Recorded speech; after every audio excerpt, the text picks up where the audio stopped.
Brethren, I welcome our dear brother Eliezer Jujuko of Uganda, of the country of Africa, and also I welcome our dear brother Newlin Rajkumar of Coimbatore, India, for going to translate the same word of God spoken by Eliezer in English to translate the same in Tamil, please.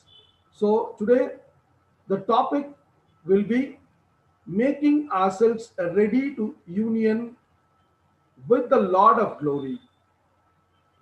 மகிமையான ராஜாவோடு இணைக்கப்படக்கூடிய காரியங்கள் எவ்வாறாக இருக்க வேண்டும் என்ற தலைப்பின் கீழே இந்த வசனங்களை இந்த ஒரு தேவ செய்தியை கொடுக்க போறார். இதற்கு தலைப்பு வசனமாக வெளிப்படுத்தல் 19ஆம் அதிகாரம் 17ஆம் வசனத்தை சகோதரர் எடுத்துக்கொண்டிருக்கிறார். The text chosen for today's meditation is from Revelation chapter 19 verses 7. So now I request our dear brother Eliezer Jujuko to deliver the Lord's message and brother Newlin Rajkumar to translate the same in Tamil, please. Over to Eliezer, please. Thank you, dear brethren. Peace in the Lord. First, I give thanks to our Father for this great feast He has provided us and the privilege to learn together, as well as brethren whom the Lord has used to organize this study meeting. May the dear Lord reward you, brethren in Veroa and Shanto, as well as all brethren organizing International Convention, and as well as my translator, brother Nure. You are welcome.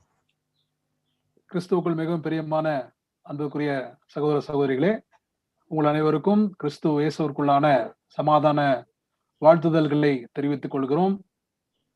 முதலாவது நம்முடைய பிதாவாகிய தேவனுக்கு நன்றிகளை தெரிவித்துக் கொள்கிறேன்.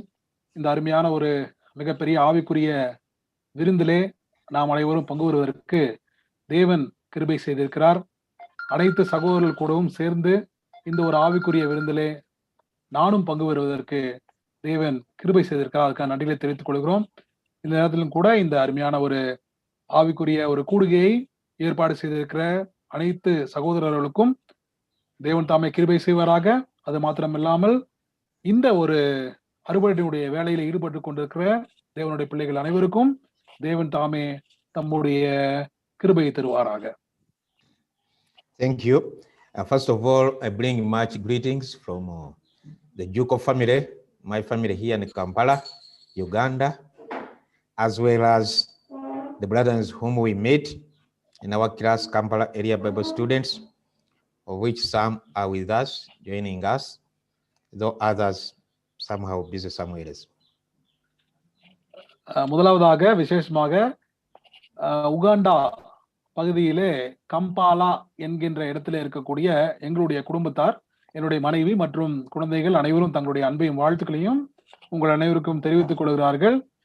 அது மாத்திரமில்லாமல் எங்களுடைய கம்பாலா கிளையில் இருக்கக்கூடிய சில சகோதரர்களும் இந்த கூட்டத்திலே கலந்து கொள்கிறார்கள். அவர்களும் தங்களுடைய அன்பையும் வாழ்த்துக்களையும் உங்கள் அனைவருக்கும் தெரிவித்துக் கொள்கிறார்கள். Thank you. And definitely this is my wife, Sarah, and being united together in marriage. A wonderful photo, a wonderful reminder of the Lord's grace towards us, called in Christ. இந்த போட்டோவில் இருக்கக்கூடியவர்கள் என்னுடைய துணைவியாராகிய சகோதரி சாரா அவர்கள். நாங்கள் திருமணமாகி 13 ஆண்டுகள் ஆகிறது. ஒரு அருமையான ஒரு திருமண வாழ்க்கையை தேவன் எங்களுக்கு ஆசீர்வாதமாக கொடுத்திருக்கிறார். ஆகவே தேவனுக்கு நாங்கள் நன்றிகளை தெரிவித்துக் கொள்கிறோம். And the whole family, we are under the Lord's grace, and we are good with children, under His care. தேவன் எங்களை குடும்பமாக ஆசீர்வதித்திருக்கிறார். ஆகவே தேவனுக்கு நாங்கள் நன்றிகளை தெரிவித்துக் கொள்கிறோம். And today, by grace of God, we are having a new subject called making ourselves ready for union with the Lord of glory. இன்றைய நாளும் கூட நாம் பார்க்க இருக்கின்ற பாடத்தினுடைய தலைப்பு மகிமையின் கர்த்தரோடு ஒன்றிணைவதற்கு நம்மை தயார்படுத்துதல். மகிமையின் கர்த்தரோடு ஒன்றிணைவதற்கு நம்மை தயார்படுத்துதல் என்கின்ற பாடத்தை நாம் பார்ப்போம். Our marriage is a blessing and was intended for us to learn many things pertaining to the heavenly marriage, the blessed one, our union with our bridegroom, the Lord of glory. இப்போ உலக பிரகாரமா நம்ம ஒரு திருமணத்தை பார்க்கும்போது அது தேவன் ஆசீர்வாதத்திற்கு ஒரு திருமணமா இருக்கிறது. அதே நம்ம ஒரு திருமணத்தை பார்க்கும் போதே நமக்கு என்ன ஒரு ஞாபகம் வருது என்று பார்க்கும் பொழுது மணவாளனாகிய கிறிஸ்துவோடு கூட அந்த மணவாட்டி இணைகின்ற கூடிய ஒரு ஒரு கல்யாணம் என்று வேதாகமம் சொல்லுகிறது. அதை நாம் நினைவுபடுத்திக் கொள்ள வேண்டும். This is called in scriptures the marriage of the Lamb. So we read in Revelation chapter 19 verse 7. Let us be glad and rejoice and give honor to him, for the marriage of the Lamb is come, and his wife has made himself ready. வெளிப்படுத்தல் 19ஆம் அதிகாரம் 7ஆம் வசனத்திலே நாம் பார்க்கும் பொழுது நாம் சந்தோஷப்பட்டு களிகூர்ந்து அவருக்கு துதி செலுத்த கடவோம். ஆட்டுக்குட்டியானவருடைய கல்யாணம் வந்தது, அவருடைய மனைவி தன்னை ஆயத்தம் பண்ணினாள் என்று சொல்ல கேட்டேன். This is referring to the bride of Christ Jesus.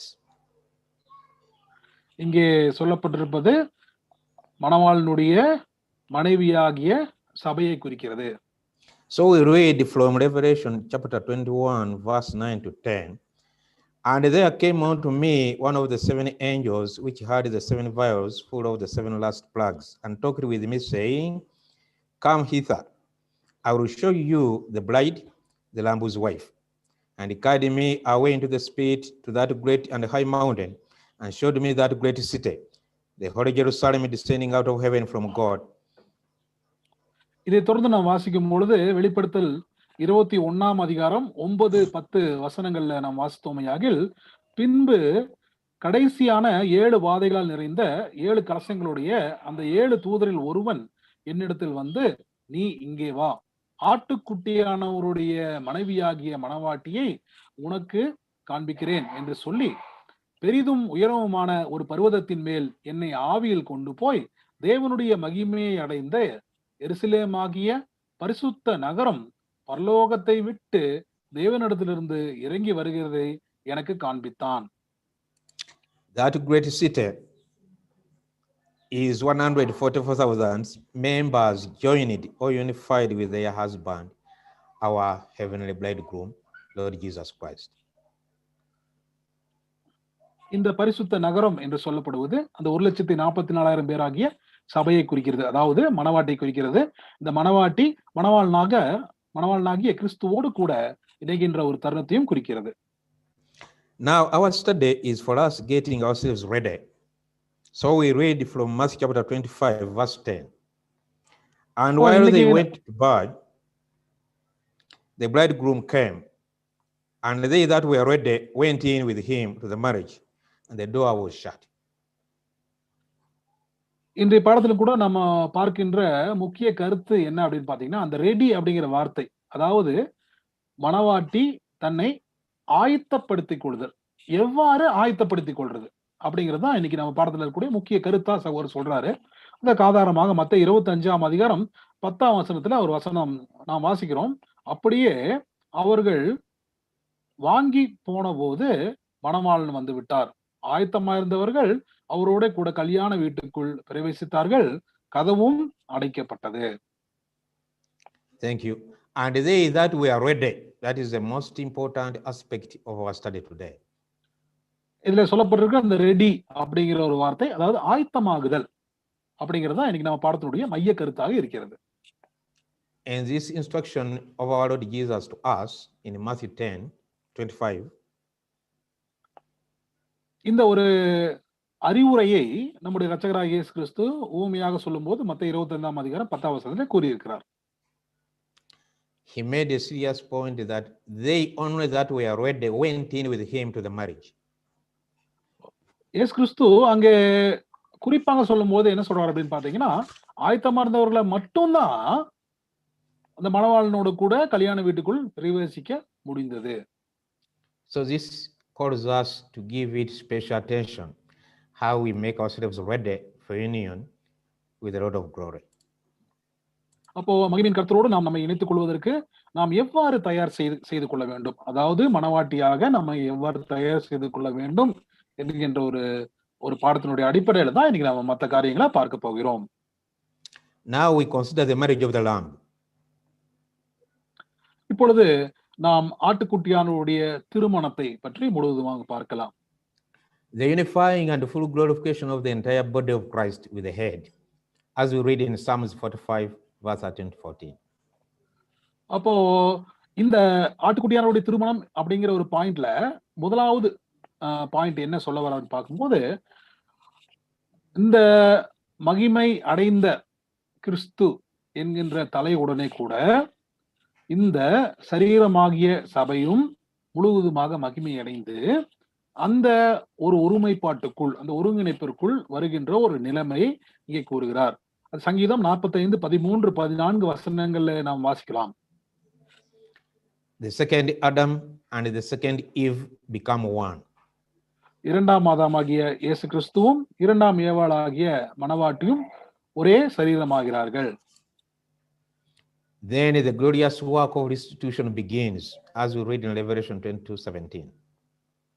வெளிப்படுத்தல் 22ஆம் அதிகாரம் 17ஆம் வசனத்திலே சொல்லப்படுகிற இந்த மகிமையான திரும்ப கொடுத்தலினுடைய காலங்கள் ஆரம்பமாகிறது. This all because of the union of the bride with the bridegroom and the marriage of the glorious Lamb of God. அப்போ இந்த மூன்று முக்கியமான பாயிண்ட்ஸ் தான் பாத்தீங்கன்னா இந்த ஆட்டுக்குட்டியானவருடைய திருமணம் என்று சொல்லப்படுகிற ஒரு விசேஷமான தலைப்பின் கீழ் வருகிறது. In reprint 8:4-5, we read, we aid each other in the cultivation of those traits of character which the Lord has stipulated. அப்போ ரீப்ரின்ஸ் 845 நாம் வாசிக்கும் பொழுது, நாம் ஒருவருக்கொருவர் இந்த கிறிஸ்துவ குண லட்சணத்திலே நாம் ஒருவருக்கொருவர் நம்மை நாமே வளர்த்தி கொள்ள வேண்டும் என்கின்ற ஒரு காரியத்தை வாசிக்கிறோம். The commission of the church now,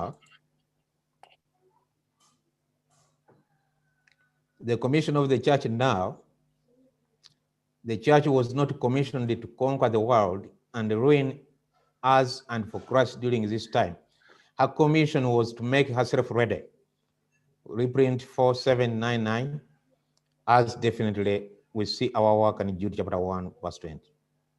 இந்த ஒரு காலத்துல இப்பொழுது வாழ்ந்து கொண்டிருக்கிற இந்த ஒரு சுவிசேஷத்தினுடைய பகுதியிலே சபையினுடைய கடமை என்ன அல்லது சபை கொடுக்கப்பட்டிருக்கின்ற பொறுப்பு என்ன என்று பார்க்கும்பொழுது, இந்த உலகத்திலேயே அவர்கள் கிறிஸ்துவோடு கூட அவர்களுடைய ராஜ்யத்தை ஆரம்பிக்க வேண்டும் என்பது சபையினுடைய கடமை அல்ல, அல்லது சபை கொடுக்கப்பட்டிருக்கிற கடமை அல்ல.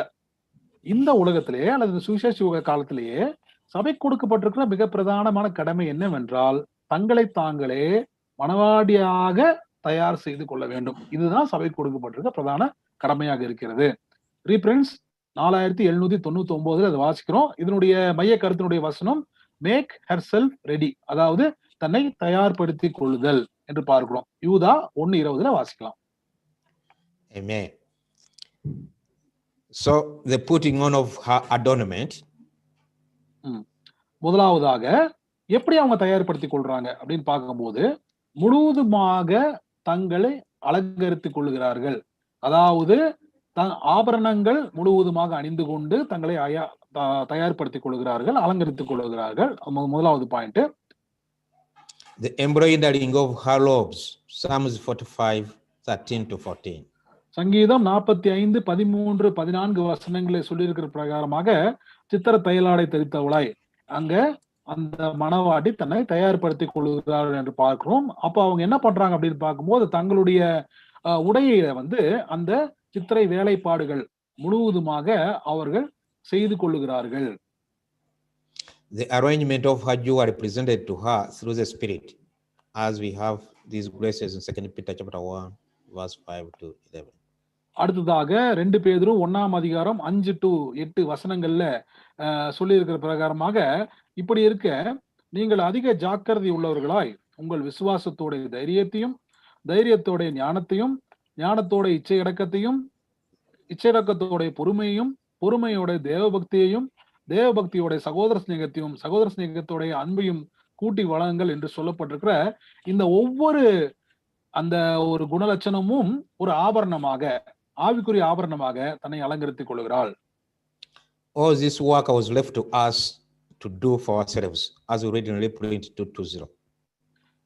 ரீப்ரின்ஸ் 22:02 சொல்லுகிற பிரகாரமாக மணவாட்டி தன்னைத்தானே அலங்கரித்துக் கொள்ள வேண்டும். அவங்க ஒவ்வொருத்தருமே அந்த அலங்கரிப்பை அவங்களே செய்து கொள்ள வேண்டியதாக இருக்கிறது என்று பார்க்கிறோம். Making it a stronger point that the bride makes herself ready for union with the bridegroom, using the very means provided by the bridegroom. அப்போ மணவாளனாகிய கிறிஸ்து காண்பித்திருக்கின்ற வழியிலே, மணவாளனாகிய கிறிஸ்து கொடுத்திருக்கின்ற போதனையின் பிரகாரமாகத்தான் மணவாட்டி தன்னைத்தானே அலங்கரித்துக் கொள்ளுகிறாள், கிறிஸ்துவோடு கூட இணைவதற்காக. Now, for anyone to qualify, there must be some qualifications to join the Lord. So let's consider some of the qualifications to be the bride of Christ. அடுத்ததாக மணவாட்டியாக வேண்டும் என்றால் அதற்கான தகுதிகள் என்ன என்பதை நம்ம பார்க்கலாம். எப்படி என்னென்ன தகுதிகள் இருக்குது, என்னென்ன தகுதிகள் இருந்தால் மணவாட்டி ஆக முடியும் அப்படிங்கிறத வாசிக்கலாம். Each, as he entered the wedding apartments, has become exercised in having his garments without spot or wrinkle before him, our bridegroom. So we read from Ephesians chapter 5, verse 26 to 27. அப்போ இங்க நம்ம பார்க்கும்போது இந்த வெட்டிங் அபார்ட்மெண்ட்ஸ் அப்படிங்கிற ஒரு வார்த்தை வந்து சகோதரர் யூஸ் பண்ணியிருக்காரு. அப்ப என்னன்னா, as he entered the wedding apartments அப்படின்னா ஆல்ரெடி மணவாளன் வந்து ரெடியா இருக்கிறாரு. அதாவது அந்த கல்யாண மண்டபத்துல அல்லது கல்யாண மண்டபத்துல வந்து மணவாளன் வந்து ஃபுல்லா தயாராகி ரெடியாகி உட்கார்ந்துட்டு இருக்காரு. இப்போ அவங்க பக்கத்துல போய், மணவாளன் பக்கத்துல போய் மணவாட்டி போய் உட்காரணும். மணவாட்டி உட்காரன்னு சொன்னா மணவாட்டி வந்து அலங்காரம் எல்லாம் போய் உட்கார முடியுமா? நிச்சயமா உட்கார முடியாது. அப்ப மணவாட்டி என்ன பண்ணணும்னா அவங்களும் கூட எப்படி கிறிஸ்து வந்து தன்னை பூர்ணமாக அலங்கரித்து கொண்டு அந்த மணமேடையில உட்கார்ந்துட்டு இருக்காரோ அதே மாதிரி தங்களை தாங்களே மணவாட்டியும் அலங்கரித்துக் கொள்ள வேண்டும்.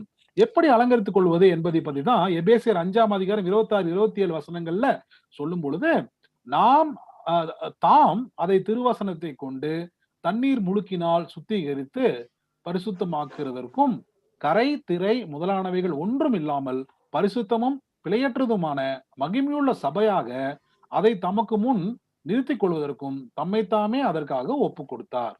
In Ephesians chapter 5, verse 26-27, we read, so that he might sanctify her, having cleansed her by the washing of the water with the word, so that he might present the church to himself in splendor, without spot or wrinkle or any such thing, that she might be holy and without blemish.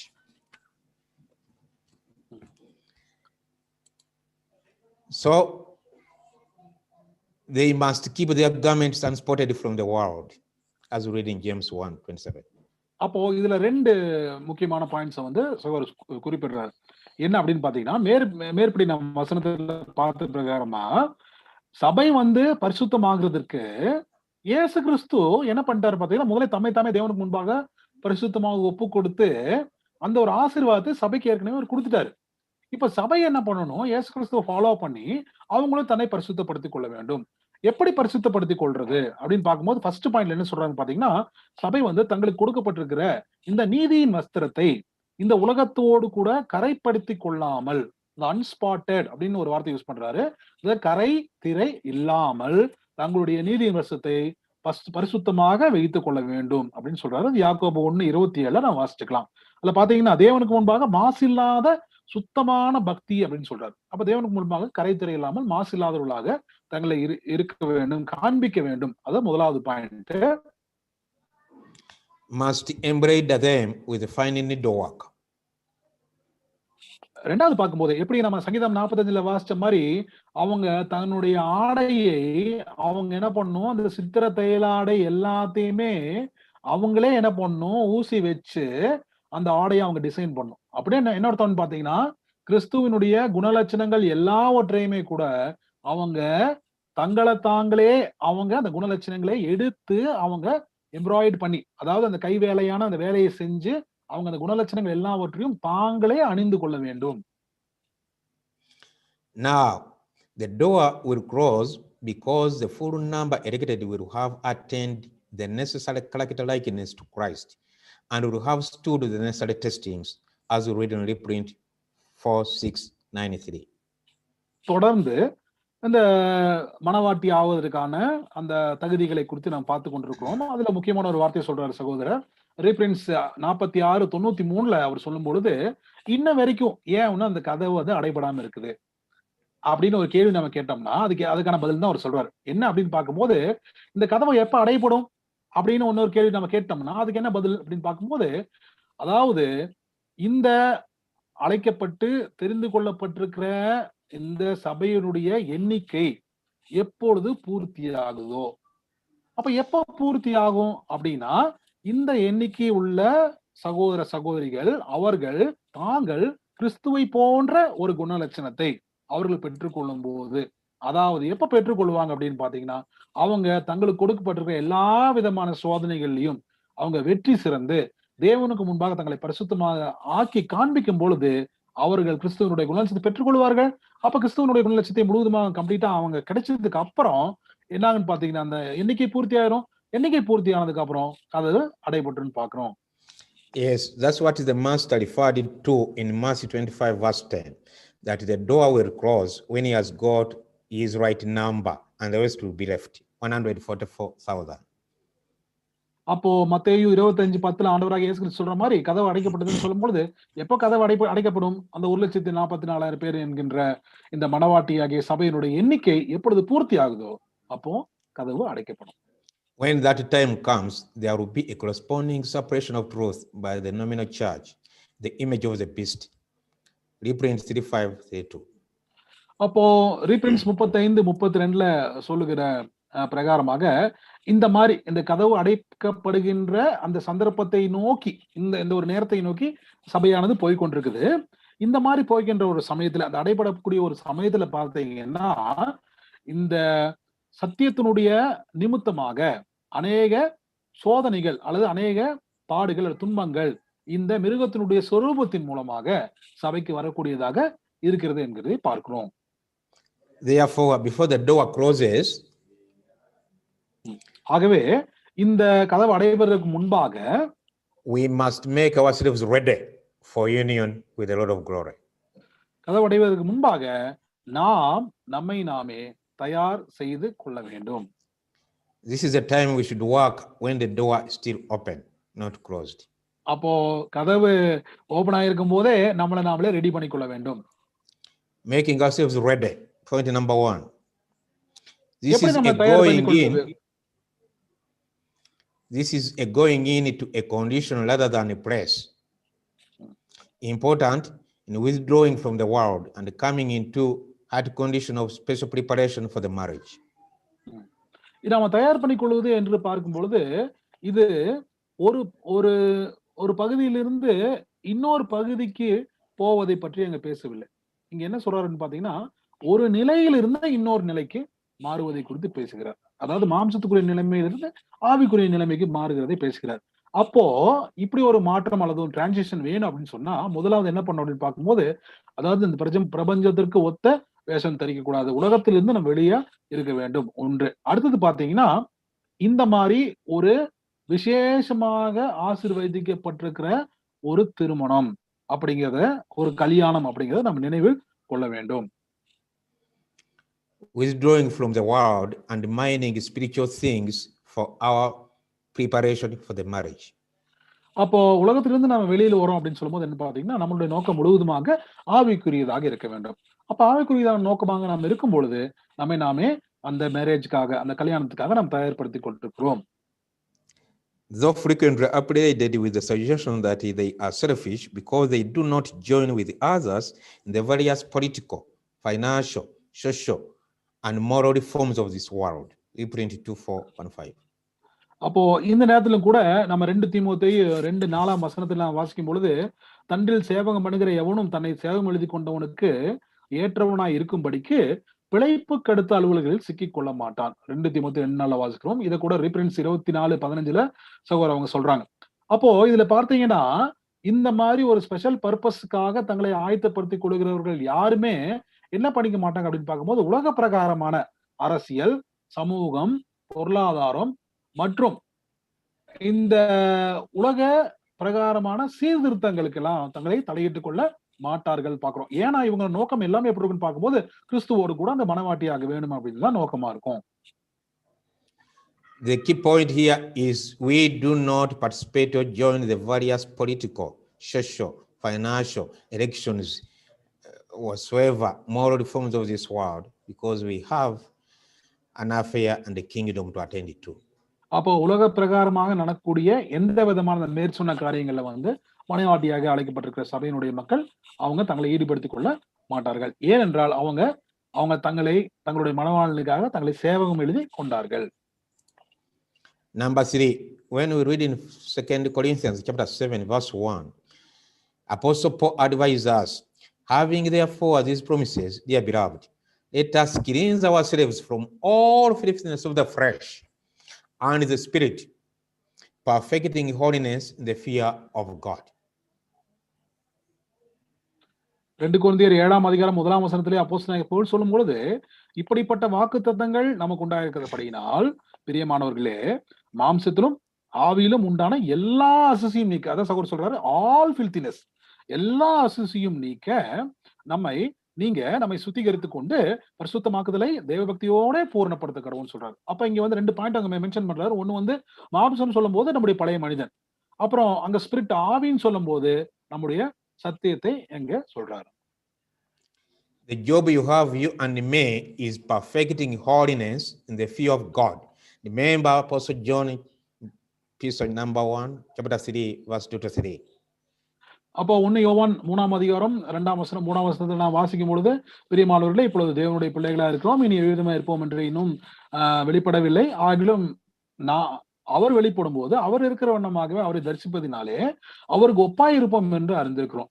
அப்போ அந்த மாதிரி ஒரு பெர்ஃபெக்டான ஒரு holiness, அதாவது பரிசுத்த ஒரு நிலைமைக்கு இந்த மனவாட்டியானது தன்னைத்தானே ஆயத்தப்படுத்திக் கொள்ள வேண்டும், ரெடி பண்ணி கொள்ள வேண்டும் என்பது தேவன் விரும்புகிறார். Whoever has this hope to see our Lord as he is has to purify himself as he is pure. அப்போ இயேசு கிறிஸ்து சொல்ற மாதிரி, என் பிதா பூரண சர்க்கமா இருக்கிறது போல நீங்களும் பூரண சர்க்கமா இருக்க வேண்டும் சொல்றாரு. அப்போ பிதாவினுடைய பரிசுத்தமான அந்த ஒரு நிலைமைக்கு சபையானது தன்னைத்தானே வளர்த்திக் கொள்ள வேண்டும் அப்படிங்கறதான் இயேசு கிறிஸ்து விரும்புகிறார் பார்க்கிறோம். Perfecting holiness moves ahead to include all the sufferings which the Lord in his wise wisdom will bring for our sanctification, for our perfection. அப்போ இந்த பெர்ஃபெக்டிங் ஹோலினஸ் அப்படின்னு சொல்ற அந்த ஒரு வார்த்தை, அதாவது தேவ பக்தியோட பூரணமாக்கப்படுதல் அப்படின்னு சொல்லும் போது பாத்தீங்கன்னா, இந்த ஒரு பூரணமாக்கப்படுதலை நம்முடைய இரட்சகராகிய இயேசு கிறிஸ்து நமக்கு கொடுத்திருக்கிறாரு. அதை நம்ம எப்படி அந்த பூரணமாகிற நிலைமையை அடையிறோம் அப்படின்னு பார்க்கும்போது, நமக்கு கொடுக்கப்பட்டிருக்கிற இந்த சோதனைகள் எல்லாவற்றிலுமே கூட நாம தைரியமாக அந்த சோதனைகளை மேற்கொண்டு நம்முடைய வழியில் நடக்கும் பொழுது இந்த தேவ பக்தியோடு கூட அந்த பூரணமாகுதலை நம்ம அடைந்து கொள்வோம். Making ourselves ready, point number 4. We read in 2 Timothy chapter 2 verse 15. Study to show yourself approved unto God, rightly dividing the word of truth. For the Lord God proves all, as we read in 2 Thessalonians chapter 2 verse 10 to 12, by permitting errors to sift those who are not established in the faith. 2 தீமோத்தேயு 2:15 அங்க தேவன் சொல்லும் பொழுது, நீ வெட்கப்படாத ஊழியக்காரனாயும் சத்திய வசனத்தை நிதானமாய் பகுத்து போதிக்கிறவனாயும் உன்னை தேவனுக்கு முன்பாக உத்தமனாய் நிறுத்தும்படி ஜாக்கிரதையார். அப்ப என்னன்னா, இங்க என்ன சொல்றாருன்னு பார்க்கும்போது, எப்படி நம்ம தேவனுக்கு முன்பாக நம்மை அப்ரூவ் பண்ணி காமிக்கிறோம், நம்மளை எப்படி நம்ம உண்மையா அப்ரூவ் பண்ணி காமிக்கிறோம் அப்படிங்கிறத தேவன் அங்க பாக்குறாரு. நம்ம எப்படி உத்தமனா நம்ம நிறுத்துறோம் பாக்குறாரு. அடுத்து பாத்தீங்கன்னா, தேவன் என்ன பண்றாரு அப்படின்னு பார்க்கும்போது, அவரே அந்த ஒரு அங்கீகரிப்பை அவர் கொடுக்கிறார். தேவனே அங்கீகரிக்கிறார். எப்படி? Study the scriptures. எப்படி அங்கீகரிக்கிறார் அப்படின்னு பார்க்கும்போது அதுல கூட அந்த 1 தீமோத்தேயு 4ஆம் அதிகாரம் 1ஆம் வசனத்துல நாம் பார்க்கும்போது, ஆகிலும் ஆவியானவர் வெளிப்படையாய் சொல்லுகிறபடி பிற்காலங்களிலே மனசாட்சியில் சூடுண்ட பொய்யருடைய மாயத்தினாலே சிலர் வஞ்சிக்கிற ஆவிகளுக்கும் பிசாசுகளின் உபதேசங்களுக்கும் செவி கொடுத்து விசுவாசத்தை விட்டு விலகி போவார்கள் அப்படின்னு என்ன அர்த்தம் பார்க்கும்போது, இந்த ஒரு லைன்ல இல்லாதவங்க என்ன ஆயிருவாங்க பாத்தீங்கன்னா, தேவன் ப்ரூவ் பண்ற மாதிரி நடக்காதவங்க அவங்களே இந்த ஒரு லைன்ல இருந்து விலகி போயிருவார்கள் அப்படின்னு நாம் தெரிந்து கொள்ளலாம். Study the scriptures to get தேவனுடைய the truth. தேவனுடைய சத்திய வசனங்கள் நாம் வாசிக்கலாம். Study your personal relationship with the Lord. ஆமா, தேவனுக்குள்ளாக நடக்க வேண்டிய வழிமுறைகளை நம்ம கற்றுக்கொள்ளலாம். Study God's providences for our help and for our growth. தேவன் நமக்காக வைத்திருக்கிற நம்முடைய வளர்ச்சிக்காக வைத்திருக்கிற வழிமுறைகளை கற்றுக்கொள்ளலாம். Study nature, the trees, animals, and all around you. நம்மை சுற்றி இருக்கக்கூடிய இந்த இயற்கையும் நம்மை சுற்றி படைக்கப்பட்டிருக்கின்ற விலங்குகள் மற்றும் எல்லா காரியங்களையும் பார்க்கும் பொழுது தேவனுடைய நாமத்தை நம்ம மகிமைப்படுத்திக் கொள்ளலாம். Study the Lord is partner. The Lord is dealing with his church right away from our Lord. அப்போ இயேசு கிறிஸ்து தம்முடைய சபையோடு கூட அவர் நடத்தி வருகின்ற வழிமுறைகளை நம்ம கற்றுக்கொள்கிறோம். We have seen it is God's will to permit errors to shift those who are not established in the faith. அப்போ தேவன் என்ன பண்றாரு பாத்தீங்கன்னா, இந்த மாதிரி இந்த ஒரு மனவாட்டியினுடைய லைனுக்கு வராதவங்களுக்கு தேவன் என்ன பண்றாரு பார்க்கும்போது வாய்ப்புகள் கொடுக்குறாரு. ஆனா அவங்க என்ன பண்றாங்க அப்படின்னு பாத்தீங்கன்னா, அந்த வாய்ப்பை விட்டு விலகி போகிறவர்கள் இருக்கிறார்கள் அப்படின்னு பார்க்கிறோம். So we must study. It's an important qualification to make ourselves ready. அப்போ ஃபர்ஸ்ட் என்னன்னு பாத்தீங்கன்னா, நாம கற்றுக்கொள்ள வேண்டியது அதிகமா இருக்குது, அவசியமா இருக்குது அப்படிங்கறத பார்க்கிறோம். Number 5, the love of money and ambition for material wealth is a great snare. And we read from 1 Timothy chapter 6, verse 6. But godliness with contentment is a great gain. 1 தீமோத்தேயு 6:6 வாசிக்கும் போது பாத்தீங்கன்னா, பண ஆசை எல்லா தீமைக்கும் வேற இருக்குது, அது வந்து ஒரு கண்ணியா இருக்குது அப்படின்னு பாக்குறோம். அப்போ இதுல இருந்து என்ன ஒரு வெளிவரக்கான வழி என்ன அப்படின்னு பார்க்கும்போது, போதுமன்ற மனதுடனே கூடிய தேவபக்தியே மிகுந்த ஆதாயம் அப்படிங்கிறதையும் வாசிக்கிறோம். This is a trial to everyone. We must have self-control and examine exactly in our individual affairs. அப்ப நம்ம அந்த உலக பிரகாரமான ஒரு காரியத்துல வந்து இது மிகப்பெரிய ஒரு கண்ணியாக இருக்கிறது. இதுல நம்ம வெளிவரதுக்கு என்ன பண்ணணும் பாத்தீங்கன்னா, நம்ம சுய பரிசோதனை படிக்கணும். நம்ம செல்ஃப் கண்ட்ரோல் நமக்கு நிச்சயமா இருக்கணும். நாமளே தற்காத்து கொள்ள வேண்டியது மிக அவசியமா இருக்குது, இந்த கண்ணியிலிருந்து விழாமல் இருப்பதற்காக. Apostle Paul goes ahead to help us and talks of the wonderful work we should do. But you, O man of God, flee these things and fall after righteousness, godliness, faith, love, patience, meekness, embodying our robe. Fight the good fight of faith. Lay hold on eternal life, whereunto you also called. இப்ப இதை தொடர்ந்து அப்போஸ்தலனாகிய பவுல் வந்து தீமோத்தேயுக்கு அவர் எழுதும்போது 1 தீமோத்தேயு 6ஆம் அதிகாரம் 11-12 வசனங்கள்ல, நீயோ தேவனுடைய மனுஷனே, இவைகளை விட்டோடி நீதியையும் தேவபக்தியையும் விசுவாசத்தையும் அன்பையும் பொறுமையையும் சாந்த குணத்தையும் அடையும்படி நாடு, விசுவாசத்தின் நல்ல போராட்டத்தை போராடு, நித்திய ஜீவனை பற்றிக்கொள், அதற்காகவே நீ அழைக்கப்பட்டாய், அநேக சாட்சிகளுக்கு முன்பாக நல்ல அறிக்கை பண்ணுகிறமாய் இருக்கிறாய். இப்ப இங்க வந்து அந்த தாழ்மை அப்படிங்கிற ஒரு குணலட்சணம் எவ்வளவு முக்கியமா இருக்குது அப்படின்னு பார்க்கும்போது, அதுதான் என்ன அப்படின்னு பாத்தீங்கன்னா, இந்த மணவாட்டி வந்து தன்னுடைய உடையில வந்து அவங்க அந்த சித்திர தையலாடையான வேலையை பண்ணக்கூடிய ஒரு காரியம் முன்னாடியெல்லாம் இருக்குன்னு பாத்தீங்கன்னா, அந்த தாழ்மை குணலட்சணத்துக்கு மிக முக்கியமான ஒரு அடையாளமாக இருக்கிறது அப்படிங்கறத நம்ம பாக்குறோம். Thank you. Making ourselves ready. Point number 7. We read it again by the help of the Holy Spirit through Ephesians chapter 4, verse 25. Wherefore, putting away lying, speak every man truth with his neighbor, for we are members of one another. நம்மை நாமே தயாரிப்படுத்திக் கொள்ளுதல்ல 7வது point நம்ம பாக்குறோம். எபேசியர் 4:25, அன்றியும் நாம் ஒருவருக்கு ஒருவர் அவயவங்களாக இருக்கிறபடியால் பொய்களை களைந்து அவனவன் பிறனுடனே மெய்யை பேச கடவன். அப்ப சத்தியத்தை மட்டும் பேசணும் அப்படிங்கறது முக்கியமான பாயிண்ட் சொல்றாரு. 8. Ephesians chapter 4, verse 26. Be you angry and sin not. Let not the your wrath go down upon your wrath. It's not the sun go down upon your wrath. எபேசியர் 4:26 சொல்லும் பொழுது, நீங்கள் கோபம் கொண்டாலும் பாவம் செய்யாதிருங்கள், சூரியன் அஸ்தமிக்கிறதற்கு முன்னாக உங்கள் எரிச்சல் தனிய கடவுது என்று கூறுகிறார். Yes, let us have that which was anger and be kind and be merciful like our heavenly Father. அப்போ தேவன் எப்படி இரக்கமுள்ளவராக இருக்கிறாரோ அதே போன்ற ஒரு சுபாவத்தை நாம் வைத்துக் கொள்ள வேண்டும். நமக்குள்ளாக இருக்கக்கூடிய கோபத்தை நாம் கோபம் கொள்ளக்கூடாது அப்படிங்கிறத பார்க்கணும். In Ephesians chapter 4 verse 28, Apostle Paul states some important elements we need to be very established. Let him that stole steal no more, but let him labor, working with his hands, that he may provide those things which is good, that he may have to give even to him that needs. எபேசியர் 4:28 முக்கியமான ஒரு காரியத்தை கூட பவுல் அப்போஸ்தலன் சொல்லுகிறார். திருடுகிறவன் இனி திருடாமல் குறைச்சல் உள்ளவனுக்கு கொடுக்கத்தக்கதாக தனக்கு உண்டாயிருக்கும்படி தன் கைகளினால் நலமான வேலையை செய்து பிரயாசப்பட கடவன் என்று கூறுகிறார். And another important point, number 10, let no corrupt communication proceeds out of your mouth, but that which is good to the use of edifying, that it may minister grace unto the hearers. அடுத்த ஒரு முக்கியமான குணாச்சரியத்தை கூட அங்க பவுல் அப்போஸ்தலன் சொல்லும் பொழுது, கெட்ட வார்த்தை ஒன்றும் உங்கள் வாயிலிருந்து புறப்பட வேண்டாம். அது இங்கிலீஷ்ல அந்த வார்த்தையை எப்படி சொல்லப்பட்டிருக்குன்னா கரப்ட் கம்யூனிகேஷன் அப்படிங்கிறது இவங்க யூஸ் பண்ணிருக்காங்க வார்த்தை. தமிழ்ல கெட்ட வார்த்தை அப்படின்னு யூஸ் பண்ணிருக்காங்க. கெட்ட வார்த்தை ஒன்றும் உங்கள் வாயிலிருந்து புறப்பட வேண்டாம், பக்தி விருத்திக்கு ஏதுவான நல்ல வார்த்தை உண்டானால் அதையே கேட்கிறவர்களுக்கு பிரயோஜனம் உண்டாகும்படி பேசுங்கள் அப்படின்னு சொல்றாங்க. That's very important for us to follow. Point number 11, in Ephesians chapter 4 verse 1, let all bitterness and wrath and anger and clamor and evil speaking be put away from you with all malice. அடுத்து எபேசியர் 4:31 அடுத்த point சொல்றாரு. அத மனவாட்டி தன்னை எப்படி தயார்படுத்திக் கொள்வது என்கிறதுல 11வது பாயிண்ட் எபேசியர் 4:31, சகல விதமான கசப்பும் கோபமும் ஊர்க்கமும் கூக்குரலும் தூஷணமும் மற்ற எந்த துர்க்குணமும் உங்களை விட்டு நீங்க கடவுது என்று சொல்லுகிறார்.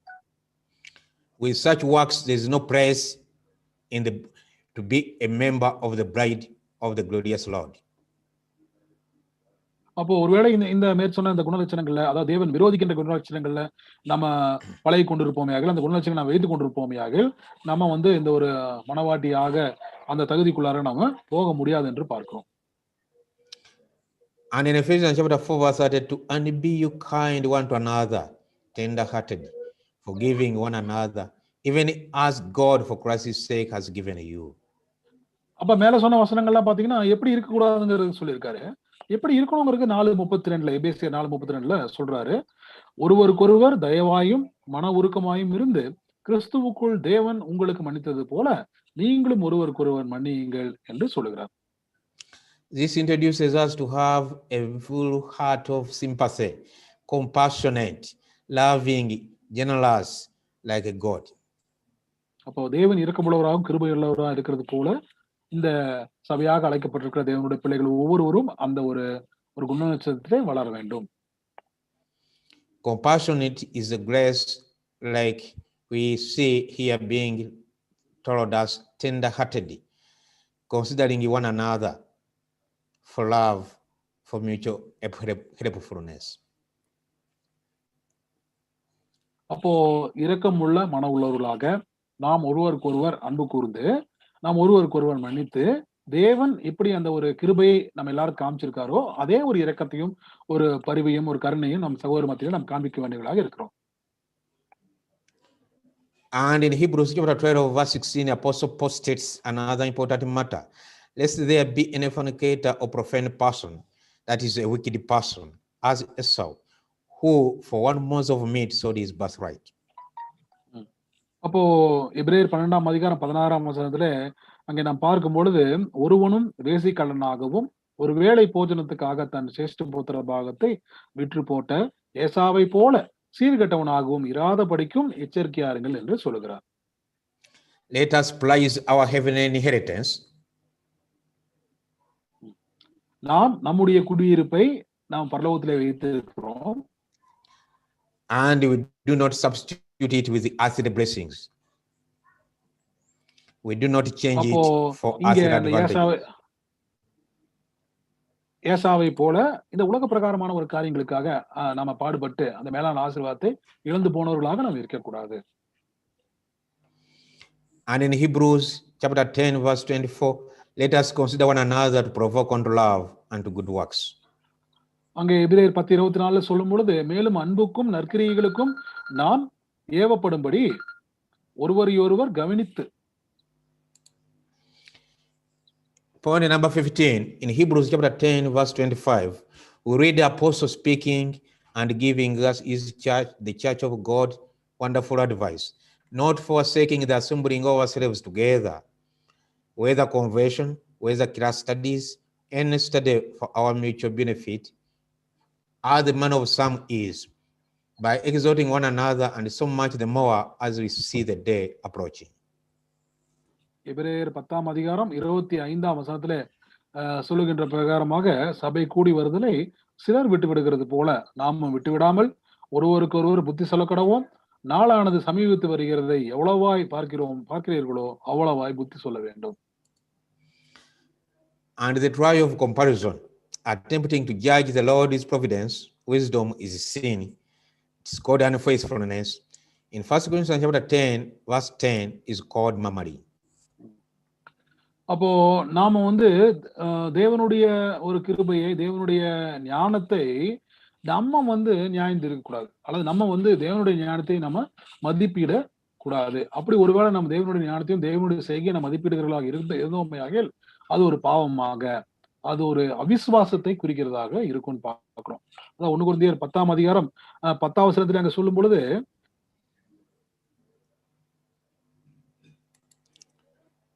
if such criticism of the Lord's providences comes to our mind at any time, we should ask ourselves, what is that to you? Follow you me, as our Lord said to Peter in John chapter 21 verse 22. அப்போ மனவாட்டிகளாக நம்ம ஆயத்தப்படுத்திக் கொள்ளும் போது நமக்கு இருக்கக்கூடாத ஒரு குணலட்சணத்தை அங்க சொல்றாரு. 1 கொரிந்தியர் 10:10 அவர்களில் சிலர் முறுமுறுத்து சங்காரக்காரனாலே அழிக்கப்பட்டார்கள், அது போல நீங்களும் முறுமுறுக்காதிருங்கள். இப்ப ஒரு குவாலிட்டி இந்த கிறிஸ்துவனுடைய சபையாக அழைக்கப்பட்டிருக்கிற அந்த மனவாடி வகுப்பார் நிச்சயமா இருக்கக்கூடாது. அடுத்ததாக தேவனுடைய அந்த ஒரு வழிநடத்தல, தேவனுடைய அந்த ப்ரொவிடன்ஸை நம்ம எந்த வகையில என்ன பண்ணக்கூடாதுன்னா நம்ம ஜட்ஜ் பண்ணக்கூடாது அப்படின்னு பாக்குறோம். இதுக்கு ஒரு நல்ல உதாரணம் பாத்தீங்கன்னா, அந்த யோவான் 21:22 இயேசு கிறிஸ்து அங்க யோவான் அவரை நோக்கி வருகிறத பார்த்து பேதுரு கேட்கிறாரு, இவன் காரியம் என்னன்னு கேட்கிறாரு. அப்ப இயேசு கிறிஸ்து என்ன சொல்லுவாரு அப்படின்னு பாத்தீங்கன்னா, இவன் என்னோடு இருக்க எனக்கு சித்தமானால் உனக்கு என்னன்னு கேட்பாரு. அப்ப இது என்ன பாயிண்ட் அங்க சொல்ல வரான்னு பார்க்கும்போது, தேவனுடைய நியாயங்கள் அல்லது நியாய தீர்ப்பு அல்லது தேவனுடைய வழிமுறைகளை நான் நம்ம என்ன பண்ணக்கூடாதுன்னா, நீங்க இப்படி பண்ணீங்க, நீங்க இப்படி செஞ்சீங்க, தேவனை நம்ம கேட்கறதுக்கு நமக்கு எந்த விதமான ரைட்ஸும் இல்ல அப்படிங்கறத அந்த பாயிண்ட் சொல்றாரு. We should not compare our affairs with other brothers' affairs. அப்போ நம்மளுடைய தாளந்துகளே அல்லது நம்மளுடைய காரியங்களை, நம்மளுடைய வேலைகளை நம்ம இப்படி நல்லா செய்யறோம் பண்றோம், அல்லது மத்தவங்க இப்படி செய்யறது இல்லை, அவங்க இப்படி பண்றது இப்படி பண்றது இல்லைன்னு சொல்லி நாமளே மத்தவங்க கூட அல்லது மத்த சகோதரர்கள் கூட நம்ம என்ன பண்ணக்கூடாதுன்னா கம்பேர் பண்ணி பார்க்க கூடாது. We should be content with the Lord's providences and give thanks to God always. அப்போ நம்ம கொடுத்திருக்கிற எல்லா விதமான நன்மையான ஈவுகளுக்காகவும் தேவனுக்கு நாம் நன்றி செலுத்தக்கூடவும் நாம் போதும் என்ற மனநோடையும் கூட நம்ம இருக்க வேண்டியது அவசியமா இருக்கிறது. And the more we study God's providences, the more we shall be leading in the spirit of thanksgiving ever. அப்போ நாம எந்த அளவுக்கு அந்த தேவனுடைய கிருபை வரங்களை நாம் பெற்றிருக்கிறோமோ அந்த அளவுக்கு தேவனுக்கு நாம நன்றி அறிதல் உள்ளவர்களாக இருக்க வேண்டும். 17. When you read in 1 Timothy chapter 6 verse 8-5, if any man teach otherwise and counsel not the wholesome words, even the words of our Lord Jesus Christ, and the doctrine which is according to godliness, he is proud, knowing nothing, but doting about questions and strifes of words, wherein comes evil strife, railings, evil spisings, perverse disputing of men of corrupt minds, and dispute of the truth, supposing that gain is godliness. From such withdraw yourself, limit your fellowship. இப்போ இந்த 17வது point ரொம்ப முக்கியமான point. அதாவது மனவாட்டி தன்னை தயார்படுத்திக் கொள்வதில் ரொம்ப முக்கியமான ஒரு பாயிண்ட் இங்க சொல்றாரு. இது பவுல் அப்போஸ்தலன் ஒரு எச்சரிக்கையாக இந்த குமாரனாகிய தீமோத்தேயுக்கு அவர் எழுதுகிறார்.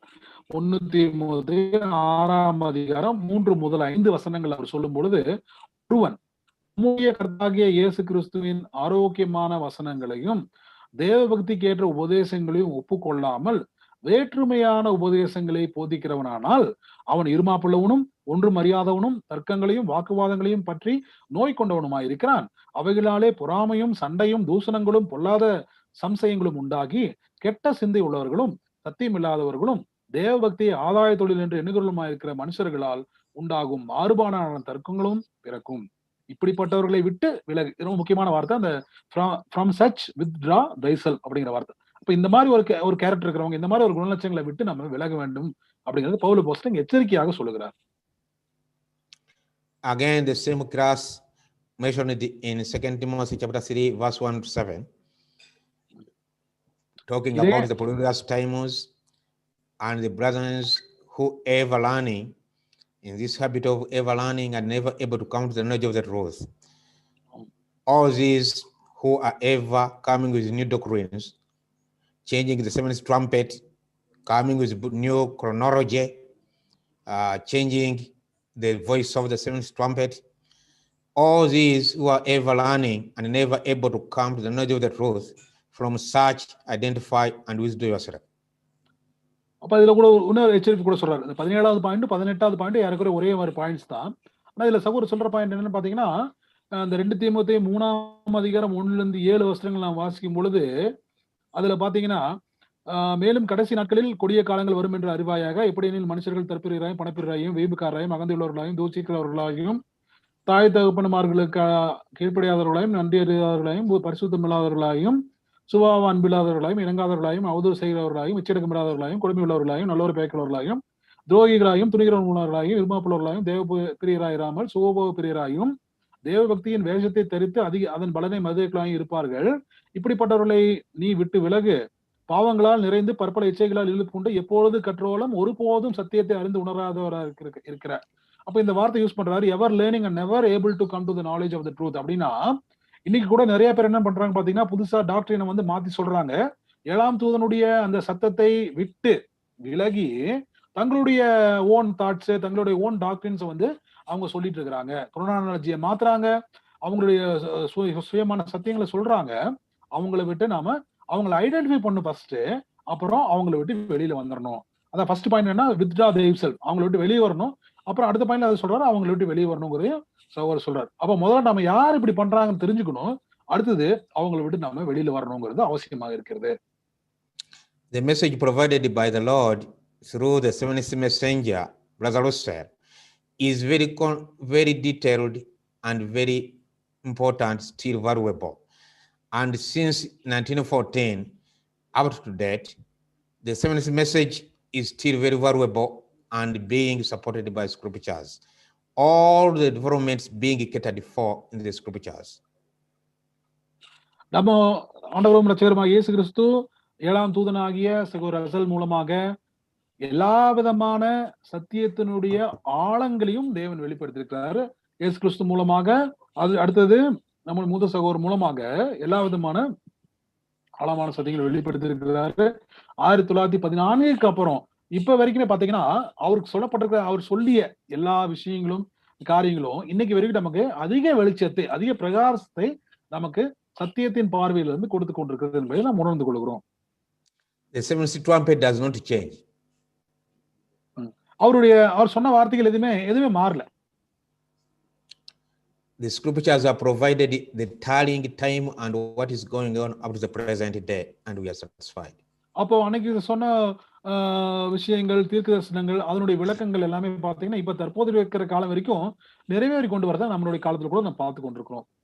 The kingdom and all important doctrine regards time, as the brother Russell had given to us, everything is valid and moving forward without a need for alteration. நம்முடைய சகோதரர் ரசல் அவர்கள் கூறிய பிரகாரமாக ராஜ்யத்தினுடைய காரியங்கள், அதனுடைய ஏற்பாடுகள், இப்ப நடந்து கொண்டிருக்கிற விஷயங்கள் எல்லாமே இப்ப நம்ம லைவா நம்மளுடைய வாழ்க்கையில இப்ப நாம பார்த்துட்டு இருக்கிறோம். நம்ம எல்லாமே அதை நம்ம அனுபவத்தை கொண்டிருக்கிறோம், நம்ம நன்றாக தெரிந்து கொண்டிருக்கிறோம் என்று பார்க்கிறோம். Point number 19, heart union with Jehovah our God, a blessed fellowship, sharing our thoughts, thinking with our Father, seeking always to take his way, meditating on those things pleasing to him. 19வது point அங்க சொல்லும்போது மனவாடி தன்னை தயார்படுத்திக் கொள்வதில் மிக முக்கியமான ஒரு point அங்க சொல்றாரு. என்ன அப்படின்னு பாத்தீங்கன்னா, எப்போதுமே மனவாடியா இருக்கிறவங்க பிதாவினுடைய சித்தத்தை எப்படி நிறைவேற்றலாம்னு தான் பார்ப்பாங்க. பிதாவுக்கு பிரியமானதை எப்படி செய்யலாம்னு பார்ப்பாங்க. பிதாவினுடைய சிறிய சித்தத்தை எப்படியாவது நிறைவேற்றணும். எப்படியாவது தாங்க செய்யக்கூடிய எல்லா காரியங்கள்லையும் பிதாவுக்கு முன்னிலை கொடுத்து, முக்கியத்துவத்தை கொடுத்து, அவருடைய சித்தத்தை நிறைவேற்றுவதிலேயே அவங்க நோக்கமா இருக்கணும். எப்படின்னு பாத்தீங்கன்னா, அவங்க ஒருவருக்கு ஒருவர் சத்திய விஷயங்களை பகிர்ந்து கொண்டு, சத்திய விதமான சிந்தைகளை பேசிக்கொண்டு, அது ஒரு விசேஷமாக ஆசீர்வதிக்கப்பட்ட அது ஒரு ஐக்கியத்தை அவர்கள் மனதில் வைத்துக்கொண்டு, அங்க தேவனோடு கூட, யெகோவா தேவனோடு கூட அந்த ஒரு ஒருமைப்பாடிலே அவர்கள் எப்போதுமே இருப்பார்கள். அப்ப அவங்களுடைய நோக்கம் எல்லாம் எப்படி இருக்குன்னு பாத்தீங்கன்னா, பிதாவினுடைய சித்தத்தை எப்படியாவது தங்களுடைய வாழ்க்கையில நிறைவேற்றணும் அப்படிங்கிறது, அது மாத்திரம் அவங்களுடைய நோக்கமா இருக்குன்னு பாக்குறோம். So implicit should be our faith in our Father's love and care, that all these persecutions will be recognized and rejoiced in as the agencies of God's providences in chastening, shaping, polishing us as living stones for the glorious temple which is constructing, as we read in Matthew 5:11. மத்தேயு 5ஆம் அதிகாரம் 12 வசனங்கள்ல சொல்லும் பொழுது ஆண்டவராகிய இயேசு சொல்றாரு, என் நிமித்தம் நீங்கள் உங்களை நிந்தித்து துன்பப்படுத்தி பலவிதமான தீமையான மொழிகளையும் உங்கள் பேரில் பொய்யாய் சொல்வார்களானால் நீங்கள் பாக்கியவான்களா இருப்பீர்கள். சந்தோஷப்பட்டு களி கூறுங்கள், பரலோகத்தில் உங்கள் பலன் மிகுதியா இருக்கும். உங்களுக்கு முன்னிருந்த தீர்க்கதரிசிகளையும் அப்படியே துன்பப்படுத்தினார்கள். அப்போ தேவனுடைய அன்பை நாம் வைத்து பார்க்கும் பொழுது நமக்கு இந்த காலத்துல வந்திருக்கிற துன்பங்கள் எல்லாமே பாத்தீங்கன்னா, நம்மை சீர்படுத்தி, நம்மை செதுக்கி, நம்மை கரெக்ட் பண்ணி, நம்மை ஒருங்கிணைத்து, நம்மளை கரெக்ட் பண்ணி, நம்மள ஒவ்வொரு சூழ்நிலைகளையும் நம்மளை செதுக்கி, அந்த கிறிஸ்துவுக்குள்ளான குணலட்சணங்கள், அந்த கேரக்டருக்கு தேவன் நம்மள என்ன பண்றாரு பாத்தீங்கன்னா, ரிஃபார்ம் பண்ணிட்டு வராரு அப்படிங்கிறத நம்ம மறந்து விடக்கூடாது. Now we consider this divine family which we are invited to join. இப்ப நம்ம என்ன பாக்குறோம்னு பாத்தீங்கன்னா, அந்த தெய்வீக குடும்பத்தை குறித்து பாக்குறோம். அந்த ஒரு குடும்பத்திற்குள்ள நம்ம சேர்றதுக்காக நம்ம அழைக்கப்பட்டிருக்கிறோம். அந்த குடும்பம் எப்படி இருக்கும், அந்த குடும்பத்துக்கு உண்டான கிறிஸ்துவ குணலட்சணம், கிரைஸ்ட் லைக்னஸ் நம்ம கிட்ட இருக்குதா அப்படின்னு நம்ம யோசிச்சு பார்க்க வேண்டியங்களா இருக்கும். இதுதான் என்னன்னு பாத்தீங்கன்னா, அந்த புறப்பட்டு வருகிறதான பரிசுத்தமான நகரம் அல்லது ஒரு சமாதானத்தினுடைய நகரம் என்று அங்க சொல்லப்பட்டிருக்கு. This glorious city of peace. மகிமையான சமாதானத்தினுடைய நகரம் என்று சொல்லப்படுகிறது. So let us consider this oneness in Christ, as we read in John chapter 17 verse 21, that they all may be one. That is our Lord Jesus praying for all who would join him, those who would constitute his bride, that they all may be one, as you, Father, art in me and I in you, that they also may be one in us. அப்போ அந்த கிறிஸ்துவுக்குள்ளான ஒருமைப்பாடு கொடுத்தோம் இங்க இயேசு கிறிஸ்து சொல்றாரு தம்முடைய ஜெபத்துல யோவான் 17ஆம் அதிகாரத்தில் சொல்லும் போது, அவர்கள் எல்லாரும் ஒன்றா இருக்கும். பிதாவே, நீர் என்னை அனுப்பினதை உலகம் விசுவாசிக்கிறதற்காக நீர் என்னிலேயும் நான் உம்மிலேயும் இருக்கிறது போல அவர்கள் எல்லாரும் நம்மில் ஒன்றா இருக்கும் வேண்டிக் கொள்கிறேன் என்று சொல்லுகிறார். அப்ப அந்த ஒன்னஸ் இன் கிரைஸ்ட், கிறிஸ்துவுக்குள்ளான அந்த ஒருமைப்பாடு, அதை பத்தி அங்க பேசுறாரு. So this oneness is very important and in which we are invited to be in the divine family. It is a oneness of purpose. அப்போ இந்த ஒரு தெய்வீக குடும்பத்துல நாம் இணைய வேண்டும் என்றால் அந்த ஒருமைப்பாடு எதுல இருக்க வேணும் அப்படின்னு பாத்தீங்கன்னா, நோக்கத்துல ஒருமைப்பாடு. We are invited by our Heavenly Father that we may have this glorious glory, honor, that we may have the same purpose of which the Father has in the divine plan of ages, in the redemption of man, in the exaltation of the church, in the blessing of the world of mankind, in lifting up the curse upon the earth. அப்போ தேவனுடைய சித்தம் என்ன அப்படின்னு பார்க்கும்போது, இந்த மனுக்குலத்தின் மேல் விழுந்திருக்கக்கூடிய இந்த ஒரு மரண ஆக்கினியை, அந்த ஆக்கினியை நீக்கி திரும்பவுமாக மனிதனை அந்த முந்தின சீர்க்கு கொண்டு வரணும் அப்படிங்கிறது தான் தேவனுடைய சித்தமா இருக்குது. அப்ப இந்த மிகப்பெரிய ஒரு திட்டத்துல, மிகப்பெரிய அந்த சித்தத்துல வந்து ஒரு உரிய பங்கு யாருக்கும் கொடுக்கப்பட்டிருக்கு பாத்தீங்கன்னா, கிறிஸ்துவனுடைய மனவாட்டி அழைக்கப்பட்டிருக்கிற அவங்களுக்கும் அது கொடுக்கப்பட்டிருக்கு அப்படின்னு பாக்குறோம். அப்ப தேவனுடைய நோக்கம், அந்த ஒரே ஒரு நோக்கம், அந்த நோக்கம் சபைக்கு இருக்கணும் அப்படின்னு பாக்குறாரு. It is a oneness of confidence. The Father has confidence in us, in inviting us into his Son, into Christ. We should have confidence in the Father that all things will work together for our good and we shall ultimately be united with our Master. அப்போ அந்த oneness of confidence சொல்லும் போது அந்த நம்பிக்கையில ஒருமைப்பாடு. என்ன நம்பிக்கை அப்படின்னு பார்க்கும்போது, தேவனுடைய சபைக்கு மாத்திரம் கொடுக்கப்பட்டிருக்க நம்பிக்கை என்னன்னா, அதாவது அவருடைய சித்தத்தின்படி அழைக்கப்பட்டவர்களாய் தேவனிடத்துல அன்பு கூறுகிறவர்கள் சகலமும் நன்மைக்கு ஏதுவாய் நடக்கிறது அப்படிங்கிற ஒரு நம்பிக்கை. அப்போ தேவன் என்ன பண்றாருன்னா, அதே ஒரு நம்பிக்கையை வந்து சபை மேல வச்சிருக்கிறாரு. சபையும் என்ன பண்றாங்கன்னு பார்க்கும்போது அதே ஒரு நம்பிக்கை கிறிஸ்துவின் மேலயும் தேவன் மேல வச்சிருக்காங்க. It is a oneness of sympathy in this narrow way in which we walk, as well as in all efforts for our sanctification, for our perfection. We should sympathize with the Father also. அப்போ இந்த ஒரு sympathy அல்லது ஒரு இரக்கம் அல்லது ஒரு ஒரு கருணை அப்படின்னு பார்க்கும்போது தேவன் வந்து விசேஷமாக சபையின் மேல வச்சிருக்கிறாரு. அதே ஒரு சிம்பத்தி, அந்த ஒரு ஒருமைப்பாடு நமக்குள்ளேயும் வேணுங்கிறது அவசியமா இருக்கிறது. And greater sympathy for the world of mankind groaning in blindness. அப்போ இந்த உலக மனுக்குள்ள முழுவதுமாக அவங்களை நம்ம பார்க்கும்போது கூட எப்படி பார்க்கணும்னா, அதே ஒரு ஒரு ஒரு ஒரு ஒரு கருணையோட தான் நம்ம பார்க்கணும். ஏன் அப்படின்னா, இந்த உலகம் முழுவதுமே இன்னைக்கு வந்து இருட்டுல இருக்கிறாங்க. அவங்க கண்ணு தெரியாம பார்வையற்றவர்களாக, குருடர்களாக இருக்கிறாங்க. அப்ப இவங்க எல்லாத்துக்குமே ஒரு ஒரு நல்ல ஒரு ஜீவன் கிடைக்கணும், ஒரு ஆசீர்வாதம் கிடைக்கணும் அப்படிங்கிற அந்த ஒரு கொள்கை அல்லது அந்த ஒரு கருணை வந்து சபைக்கும் இருக்கணும் அப்படிங்கிறது தேவன் எதிர்பார்க்கிறார். It is a oneness of love in which we are invited to have our Father's love, and you be perfect as your Father is perfect in heaven. அப்போ அன்பிலே ஒருமைப்பாடு. அப்போ தேவன் தம்முடைய குமாரன் மேல வச்சிருக்கிற அன்பு, தேவனும் குமாரனும் சபையின் மேல வச்சிருக்கிற ஒரு அன்பு. இந்த ஒரு அன்பை நம்ம பார்க்கும்போது நம்மளும் நம்ம ஒருத்தருக்கு ஒருவர் அந்த அன்பை நாம் காண்பிக்கிற வேண்டியங்களா இருக்கணும். அதான் ஒன்னஸ் இன் லவ் அப்படின்னு சொல்லப்பட்டது. அன்பிலே ஒருமைப்பாடு. A oneness of honor. Oneness of honour அப்படின்னு சொல்லும் போது கனப்படுத்துவதிலே ஒருமைப்பாடு. அப்போ பிதாவை எப்படி கனப்படுத்தினார் அப்படின்னு பாக்குறோம் இல்லையா? அதே மாதிரி அந்த நம்ம ஒரு கனப்படுத்த வேண்டியவங்களாக இருக்கிறோம் அப்படின்னு பாக்குறோம். எல்லாவற்றுக்கும் மேல நம்ம பிதாவை கனப்படுத்த வேண்டியவங்களாக இருக்கிறோம். And the oneness of mutual possession. அப்போ ஒன்னஸ் ஆஃப் மியூச்சுவல் பொசஷன். அப்போ ஒருவருக்கு ஒருவர் நம்மளுடைய நம்ம சகோதரருக்குள்ள நாம் எப்படி வந்து நம்மளை நாமே பகிர்ந்து கொள்கிறோம் அப்படிங்கிறதையும் நாம அவங்களை கனப்படுத்துவதிலேயும் அவங்களுக்கு இடத்துல நம்ம அன்பை பகிர்ந்து கொள்வதிலேயும் நாம எப்படி இருக்கிறோம் அப்படிங்கிறதையும் நாம அந்த ஒருமைப்பாட்டை காண்பிக்க வேண்டியவர்களாக இருக்கிறோம். This introduces us to this blessed fellowship in which we are invited to have a fellowship with our Heavenly Father and with His dear Son Christ Jesus. அப்போ இயேசு கிறிஸ்து மூலமாக நம்முடைய பிதாவாகிய தேவனோடு கூட இருக்கக்கூடிய ஒரு மிகப்பெரிய ஒரு ஐக்கியத்தை அல்லது அந்த ஒரு ஒருமைப்பாட்டை நாம எப்படி யோசிக்கணும் பாத்தீங்கன்னா, ஆசீர்வதிக்கப்பட்ட ஒரு ஐக்கியம், ஆசீர்வதிக்கப்பட்ட ஒரு ஒருமைப்பாடு அப்படின்னு நாம நினைக்கிறோம். The intimate relationship of common interest and love in the divine family. அப்போ இந்த தெய்வீக குடும்பத்துல தேவன் குமாரன் மூலமாக காமிச்சிருக்கிற ஒரு அன்பு, ஒரு அந்யோனி ஐக்கியம் அப்படின்னு சொல்றோம். இன்டிமேட் ரிலேஷன்ஷிப், அந்யோனி ஐக்கியம் சொல்றோம் இல்லைங்களா? அந்த ஒரு அன்பு, ஒரு ஐக்கியம், அது வந்து எப்படின்னு பாத்தீங்கன்னா அது ஒரு பூரணப்பட்டதாக இருக்குது. இந்த ஒரு சூழ்நிலையை சபையாகிய மனவாட்டி அவங்க உணர்ந்து கொள்ள வேண்டும். This intimate relationship rules out the possibility of failure, but guarantee our individual union with the bridegroom.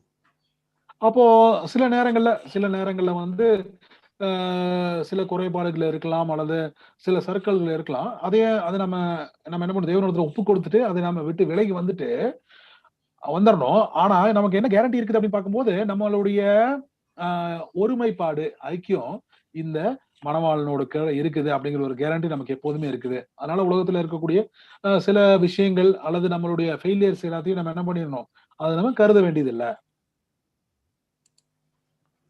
It is immunity against any evil, shortcomings or failures. அப்போ இது எப்படி இருக்குன்னு பாத்தீங்கன்னா, இந்த இம்யூனிட்டி அப்படின்னு சொல்ற மாதிரி எதிர்ப்பு சக்தி அல்லது எதிர்ப்பு தன்மை.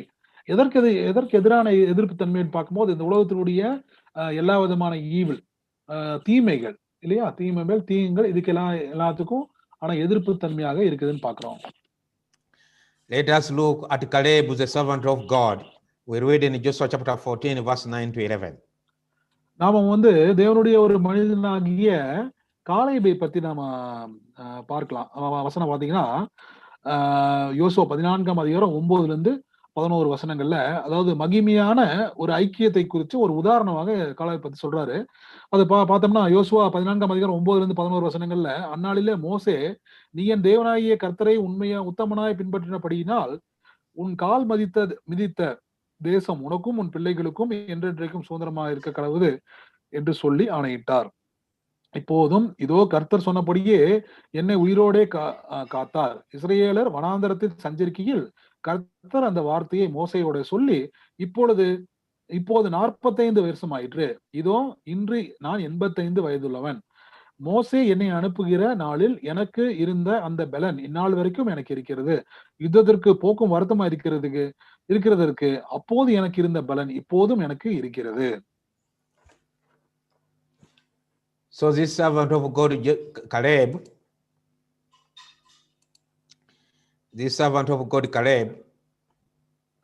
இந்த தேவனுடைய மனிதனாகிய Caleb, we read of him in Reprint 3091. அவரை பற்றி ரீப்ரின்ஸ் 3091 நம்ம விளக்கமாக வாசிக்கலாம். So we read, what a wonderful testimony this is to any man. He would have followed the Lord. Remember the scripture quoted about Caleb, for he would have followed the Lord God of Israel. Now this is what Brother Lucero says in Reprint. Wait a minute. In Reprint 3091, what a wonderful testimony this is regards any man. He would have followed the Lord God of Israel. And இஸ்ரேலின் தேவனை முழுவதுமாக பின்பற்றின Caleb என்று தேவனே அங்க சொல்றாரு. அப்போ என்ன ஒரு டெஸ்டிமோனி அங்க சொல்றாரு பாருங்க. எவ்வளவு ஒரு அருமையான டெஸ்டிமோனி. ஒரு மனுஷனுக்கு எவ்வளவு ஒரு முக்கியத்துவம் கொடுக்கப்பட்டிருக்க ஒரு டெஸ்டிமோனி அப்படிங்கறத நம்ம இங்க கவனிச்சு பார்க்கலாம். And the words have special force and weight in Caleb's case because by nature he was not of the children of Israel. காலேபுக்கு என்ன முக்கியத்துவம் கொடுக்கப்படுதுன்னு பார்த்தீங்கன்னா, என்ன வெயிட் கொடுத்திருக்காரு தேவன் கொடுத்திருக்காரு அப்படின்னு பாத்தீங்கன்னா, இவர் நேச்சுரலி அவர் பிறப்புல பார்க்கும்போது அவர் இஸ்ரேல் வம்சத்தை சேர்ந்தவர் அல்ல. அவர் பேசிக்கலா யூதா வம்சத்தை சேர்ந்தவர். ஆனாலும் ஒரு அடாப்ட் பண்ணதுனால யூதா வம்சத்துல இருந்து யூதா கோத்திரத்துல இருந்து அவங்க இவர் என்ன பண்ணிருக்காங்கன்னா அடாப்ட் பண்ணி எடுத்துட்டு இருக்காங்க. அதாவது அவங்க தத்தெடுத்த மாதிரி ஓகேங்களா, தத்தெடுத்துருக்காங்க. எடுத்துட்டு இப்ப என்ன ஆயிட்டாரு பாத்தீங்கன்னா, இஸ்ரேல் வம்சத்துக்குள்ளார அவர் இஸ்ரேல் வம்சத்தை சேர்ந்தவர் மாதிரி அங்க ஆயிட்டார் அப்படின்னு பாக்குறோம். So was by adoption in the tribe of Judah and was from the seed of Abraham, but through the rejected son Esau. அப்ப என்னன்னு பாத்தீங்கன்னா, இவர் நம்ம ஆபிரகாமுடைய வித்து அதுல பார்க்கும்போது எப்படி ஏசா ஒரு ரிஜெக்ட் ஆயிட்டாரு இல்லைங்களா. ஏசா ரிஜெக்ட் ஆயிட்டாரு. யாக்கோபு அங்க செலக்ட் ஆயிட்டாரு இல்லைங்களா. அப்போ அந்த மாதிரி இவர் பாத்தீங்கன்னா யூதா ட்ரைப்ல அதாவது இஸ்ரேலுடைய சில்ட்ரனா இல்லாம இருந்தாலுமே கூட அவர் என்னன்னு பாத்தீங்கன்னா யூதா ட்ரைபுக்கு அவர் அடாப்ட் பண்ணப்பட்டாரு அல்லது தத்து கொடுக்கப்பட்டாருன்னு பாக்குறோம். So the lesson of his faithfulness and reward is therefore of special force and weight to us, who by nature are children of wrath, whose natural disposition was typified in Esau, whose little faith in the promises of God and great appreciation of the good things of this world led him to sell his birthright for a mess of pottage. அப்போ இதுல என்ன ஒரு விசேஷம் பாத்தீங்கன்னா, நம்ம கூட ஒரு காலத்துல கோபாக்கினின் பிள்ளையா தான் இருந்தோம். அதாவது நம்ம புரஜாதியார தான் இருந்தோம். ஏசாவை மாறி நம்ம கம்பேர் பண்ணி பார்க்கும்போது அப்படிதான் இருந்தோம். ஒரு விசுவாசம் இல்லாத பிள்ளைகளாக கோபாக்கினின் பிள்ளைகளாக தான் இருந்தோம். ஆனாலும் கூட நம்ம தேவன் என்ன பண்றாரு பார்த்தீங்கன்னா, தம்முடைய பரிசுத்தத்துக்குள்ளாக நம்ம அழைத்திருக்கிறார் அப்படிங்கிறது பாக்குறோம். அப்போ இங்க சொல்லப்படுற மாதிரி காலேபு எப்படி அவரு இஸ்ரேல் கோத்திரத்துல இல்லைனாலுமே கூட அவர் திரும்பமா அந்த ஆசீர்வாதத்துக்குள்ள பங்கு பெற்றாரோ அதே மாதிரிதான் நம்மளும் இருக்கிறோம்.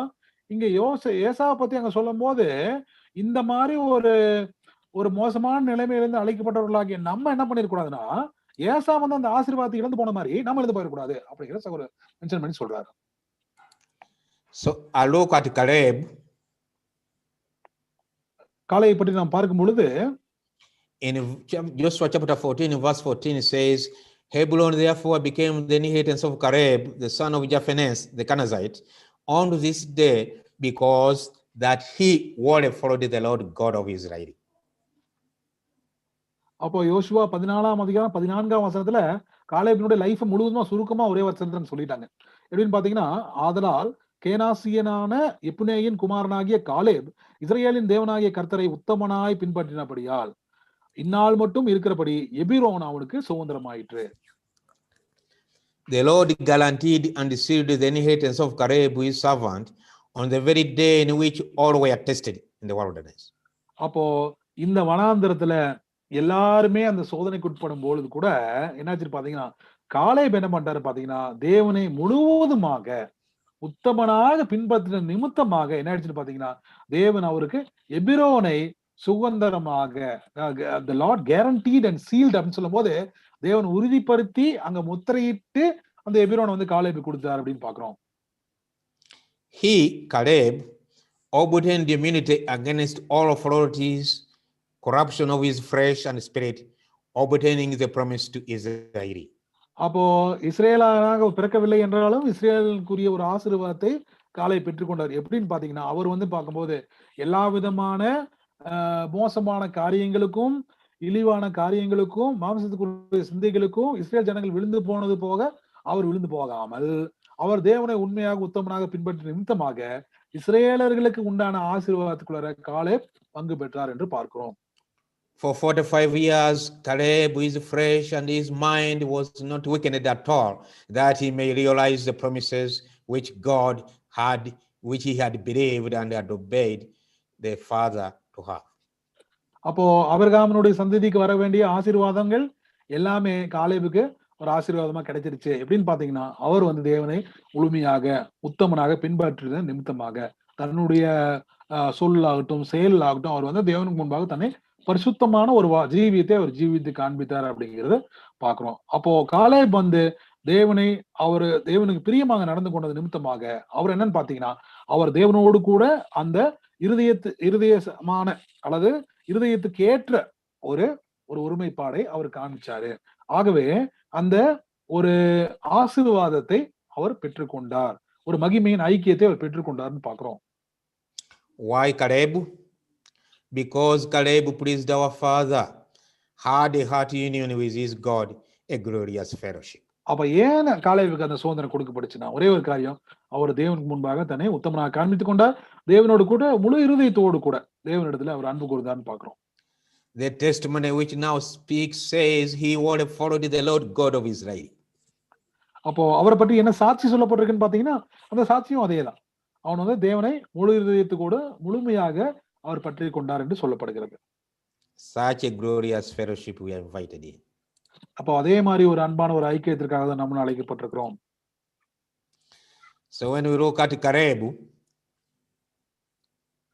நாம காலேபை நோக்கி பார்க்கும் பொழுது, you and me can obtain the excellent promise of a crown of life and lay hold upon eternal life. அப்போ காலேபை நம்ம நோக்கி பார்க்கும்போது நம்ம என்ன தெரிஞ்சுக்கிறோம்னு பாத்தீங்கன்னா, நானும் நீங்கள் அனைவரும் நம்ம அனைவரும் சேர்ந்து நமக்காக வைக்கப்பட்டிருக்கிற அந்த மகிமையான ஒரு ஆசீர்வாதமான அந்த ஜீவ கிரீடத்தை பெற்றுக்கொள்ள முடியும். நம்ம வரக்கூடிய மிகப்பெரிய ஆசீர்வாதமான ஒரு ஜீவனை நாம் பெற்றுக்கொள்ள முடியும். எப்போ? If we keep our heart in union with Jehovah, in oneness, in harmony, and in holy fellowship. அப்போ எப்போ நாம வைக்கப்பட்டிருக்கிற அந்த ஜீவ கிரீடத்தை மகிமையின் கிரீடத்தை நம்ம பெற்றுக்கொள்ள முடியும், அந்த ஆசீர்வாதமான ஜீவனை பெற்றுக்கொள்ள முடியும் என்று பார்க்கும் பொழுது, நாம் நம்முடைய இருதயத்தை முழுவதுமாக தேவனோடு கூட அந்த ஒருமைப்பாட்டிலே வைத்திருக்கும் பொழுது, தேவனோடு கூட இசைந்து வாழும் பொழுது, தேவனோடு கூட அந்த பரிசுத்தமான ஐக்கியத்திலே நாமே உட்படுத்திக் கொள்ளும் பொழுதுதான் நம்ம அந்த ஆசீர்வாதங்களை பெற்றுக்கொள்ள முடியும். And see, brethren, that it is ours to have the same oneness with God, a oneness of purpose, of confidence, of sympathy, of love, of honor, of mutual possession, and of common interest. அப்போ இது நம்ம ஞாபகத்துல வைத்துக் கொள்ளும் பொழுது, இதே மாதிரிதான் எப்படி நம்ம காலேப் வந்து ஒரு நல்ல ஒரு ஜீவித்தை ஜீவிச்சிடும், அந்த மாதிரி நம்ம தேவனிடத்துல நம்ம ஜீவிக்க வேண்டியவங்களா இருக்கும். நம்ம என்னென்ன பாயிண்ட்ஸ் நம்ம இங்க பாக்குறோம் அப்படின்னு பாத்தீங்கன்னா, ஆல்ரெடி சகோதரர் சொன்ன பாயிண்ட்ஸ் தான் திரும்ப இங்க சம்மரைஸ் பண்ணி சொல்றாரு. அதாவது நாம தேவனோடு கூட எதிரெல்லாம் ஐக்கியப்பட்டிருக்கணும், ஒரு மனதோடு இருக்கணும் அப்படின்னு பார்க்கும்போது, ஒன்னஸ் ஆஃப் பர்பஸ், அதாவது நோக்கத்துல ஒரு ஒருமைப்பாட்டுல இருக்கணும், நம்மளுடைய நம்பிக்கை ஒருமைப்பாட்டுல இருக்கணும், நாம மற்றவங்க மேல வச்சிருக்கிற அந்த கருணையில ஒருமைப்பாட்டுல இருக்கணும், அன்புல ஒருமைப்பாட்டுல இருக்கணும், மற்றவங்களை கனப்படுறதுல தேவனை கனப்படுறதுல ஒருமைப்பாட்டுல இருக்கணும். அது மாத்திரம் இல்லாம நம்ம சகோதரர்களோட கூட நம்ம பகிர்ந்து கொள்ளக்கூடிய விஷயங்கள்ல நாம ஒருமைப்பாடு உள்ளவங்களா இருக்கணும். அப்புறம் எந்த ஒரு பொதுவான ஒரு காரியங்களையும் நாம ஒருமைப்பாடு உள்ளவங்களாக இருக்கணும். This is our guarantee now. இது நமக்காக கொடுக்கப்பட்டிருக்கிற தேவனுடைய ஒரு உத்தரவாதமாக இருக்கிறது. So our master's words in John 17 verse 21, that they all may be one, as you, Father, art in me, and I in you, that they also may be one in us, and they may be made perfect in one.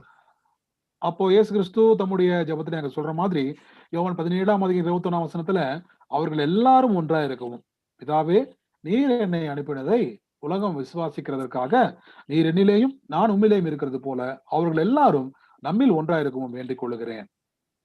And did all of us come to the same oneness, perfection in oneness. அப்ப நாம் அனைவரும் இந்த ஒரு ஒருமைப்பாட்டுல இந்த ஒரு ஐக்கியத்துக்குள்ளாக வந்திருக்கிறோம். Our present and future inheritance through the Spirit. Amen. அப்போ நம்மளுடைய தற்போதைய மற்றும் வரக்கூடிய அந்த சுதந்திரம் எப்படி இருக்குன்னு பாத்தீங்கன்னா, தேவருடைய ஆவியின் மூலமாக நமக்கு கிடைக்கிறதா இருக்குது. அந்த ஒரு சுதந்திரமான ஆசீர்வாதத்தை நாம் பெற்றுக் கொள்வோமாக. ஆமென். So my dear brethren, அன்புக்குரிய சகோதரர்களே, we read in John chapter 9 verse 4 as we conclude. அன்புக்குரிய சகோதரர்களே, நம்ம இறுதியான பகுதிக்கு வந்திருக்கிறோம். நம்ம யோவான் 9:4 வாசிக்கும் பொழுது, பகற்காலம் இருக்க மட்டும் நான் என்னை அனுப்பினவருடைய கிரியைகளை செய்ய வேண்டும், ஒருவனும் கிரியை செய்யக்கூடாத ராக்காலம் வருகிறது என்று பார்க்கிறோம். Jesus said, I must work the works of him that sent me while it is still day. The night comes when no man can work. சொல்ற மாதிரி பகற்காலம் இருக்க மட்டும் நாம் பிதாவினுடைய கிரியைகளை செய்ய வேண்டும், ஒருத்தரும் கிரியை செய்யக்கூடாத மிக கொடியமான ஒரு ராக்காலம் வருகிறது என்றும் இயேசு கிறிஸ்து சொல்கிறார்.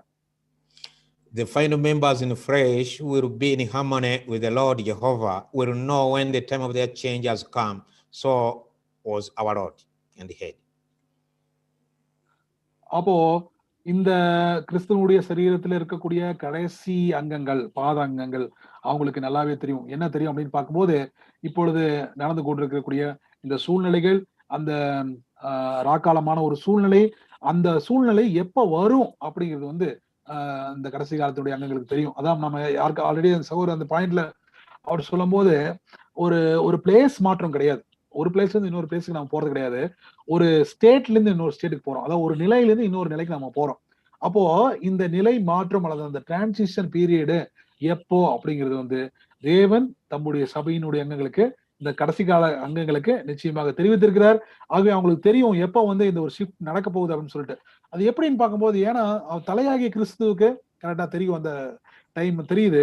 அதே மாதிரி சபைக்கும் அவங்களுடைய அந்த முடிவின் காலம், அந்த எப்போ நமக்கு அந்த ராக்காலம் வரப்போகிறது அப்படிங்கிறது நமக்கு சபைக்கு முன்னறிவித்திருக்கிறார் தேவன். So the time passing now until the change comes is not a big concern, as it was not a concern with Caleb. For 45 years he received an inheritance which the Lord God had promised Israel. So may the Lord bless you abundantly, and thank you, Brother Nurin, for your wonderful service to the brethren. God bless you. அப்போ காலேபுக்கு கிடைத்த பிரகாரமாக அவர் 45 வருஷங்கள் கழிச்சு தான் அவருக்கு அந்த சுதந்திரமே கிடைச்சது அப்படின்னு பாக்குறோம். அப்போ அவருக்கு கிட்டத்தட்ட 80 வயசு, 45 வருஷத்துக்கு அப்புறம் தான் சுதந்திரத்துக்குள்ள ஒரு பங்கு பெறாரு. அப்படிங்கிற மாதிரி இந்த கடைசி காலத்துல வாழ்ந்துக்கணும் தேவனுடைய பிள்ளைகளுக்கு இந்த ஒரு பாசிங் டைம் ஒரு பெரிய விஷயம் கிடையாது. ஏன் அப்படின்னா, ஆல்ரெடி நமக்கு தெரியும். என்ன தெரியும்னு பார்க்கும்போது, எப்படி சபையினுடைய முடிவினுடைய காலங்கள் எப்படி இருக்கும், அந்த முடிவினுடைய காலங்களுடைய நிலைமைகள் எப்படி இருக்கும், சபையினுடைய நிலைமை எப்படி இருக்குங்கிறது சபைக்கு ஆல்ரெடி தெரிஞ்சிருக்கிற நிமித்தமாக காலேபை போல தைரியம் உள்ளவர்களாக சபையான மக்கள் இருக்க வேண்டும். ஏன்னா எல்லா விஷயங்களும் தேவன் என்ன பண்ணிருக்காருன்னா வெளிப்படுத்தி இருக்காரு. கடைசியில காலேப் அந்த சுதந்திரமான தேசத்தை சுதந்திரத்தை கொண்டது போல நமக்கும் அந்த ஒரு ஆசீர்வாதத்தை தேவன் கொடுப்பாராக. ஆகவே இந்த ஒரு நேரத்தையும் சமயத்தையும் கொடுத்ததுக்காக பிதாவாகிய தேவன் நன்றிகளை தெரிவித்துக் கொள்கிறோம். விசேஷமாக இந்த ஒரு டிரான்ஸ்லேஷனை பண்ண சகோதரர் நியூலின் ராஜ்குமார் அவர்களுக்கும் நான் கிறிஸ்துவுக்குள்ள நன்றிகளை தெரிவித்துக் கொள்கிறேன். எல்லாருக்கும் நன்றி. Amen. Thank you, brother.